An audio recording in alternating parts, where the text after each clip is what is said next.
नमस्कार जय Jagannath welcome back to my channel cook with Vaishnavi. चलतु आज गाँ स्टाइल देखा देसी माछ झोल ता पुणी भाकुर माछ गोटे बड़ भाकुर माछ को काटिकी धोईकी नियाही आउ देखु पीस गुड़िक भी पूरा बड़ बड़ साइज अच्छी। आम जो भी रांधुना कहीं चुली रांधार टेस्ट पूरा निरा। एक्चुअली आम खावाई 2-3 जन से देखिकी माछ नियाची ए हलदी गुंड आ लुण गोली देकी मन रखिबे माछरे जमती पानी किछि भी नथिबो पानी छाड़ी गला परे हलदी आ लुण गोलेबे नाही तो तेल रे पकेला बेले माछ पूरा चारिआडे छिटकी की पड़िबो। एबे हमर माछ को पूरा गोला गोली सरी गला। आपण भाबुथिबे जे एथिरे काहे कि मोटा लुण दिया जाय एक्चुअली बालेश्वर साइड रे प्राय रोसई कला बेले सबले मोटा लुण ही से माने यूज करंती तो सेटा मु गाँ को आछि बोली आपण को देखौजी। चुली रे तो आगुरु कड़ाई बसई की गरम कर दिया हेतिला तो एबे सोरिष तेल पकेले। सोरिष तेल एक्चुअली माछरे कि जेकोसी आइंस आइटम कला माने सेथिरे सोरिष तेल पकेले टेस्ट आसीबो तो सेथिपई सोरिष तेल हमर यूज करा हेची इठी। एबे देखंतु सब माछ गुडा को छाड़ी दिया हेची याकू किछि समय छाड़ी देबा गोटे साइड हेला पर्यंत। मने रखिथिबे तेल जेतेबेले पूरा गरम थिबो सेतेबेले जाई कि माछ छाड़िबे न हेले माछ सब भांगी जिवो। आ एबे हमर गोटे साइड माछ हेई सारची तो एबे ताकू टिके उल्टे देबा धीरे धीरे करिकी एमती सब गोटे ऊपर गोटे उल्टे नेबा माछ को। देखंतु गोटे साइड भी केमती भल कि सिझी जाइए आउ टिके लाल लाल भी हेई सारची। माछ झोल कला बेले केतेबेले माछ को कड़ा की भाजिबेनी माछ जदि कड़ा की भाजिबे तेबे माछ एक तो सिझिबा पय टिके टाइम लागिवो झोल भी माछ भितरे टिके पसिला बेलकू समय लागिवो।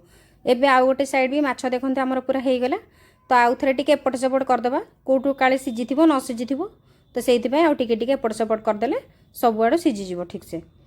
तो देखंतु पूरा माछ भजा भी रेडी हे गला। एबे याकू पूरा बाहर करनबा। चुली रे रोसई गले एइथिपई भल लागे काहेकि ना चुली रे जे कोनोसी जिंस भी आमे रांधु सब आड़ को ता जालटा लागे।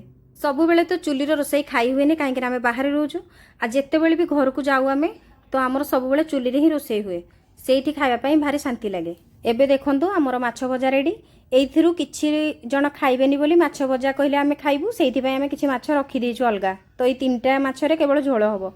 तेल तो गरम होइकिथिला सेइथिपई पियाज छाड़ी दिया हला अधिका टिके पियाज नि हेछि मसलाटा एक्चुअली अधिका करा हबो काहेकि ना एथिरु किछि मसला काढी दिया हबो बाहर कर दिया हबो।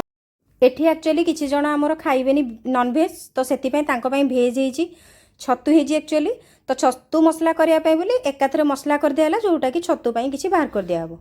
पियाज तो लाल हे सारला पर अदा रसुण रो पेस्ट पड़िला तो एबे टिके भल कि कसिबा जेंती अदा रसुण रो स्मेलटा मरिबो। तापरे एबे देखंतु टमाटो पड़िला एठी 2टा बड़ बड़ टमाटो नियाइछि तापरे किछि लंका गुंड आउ हळदी गुंड।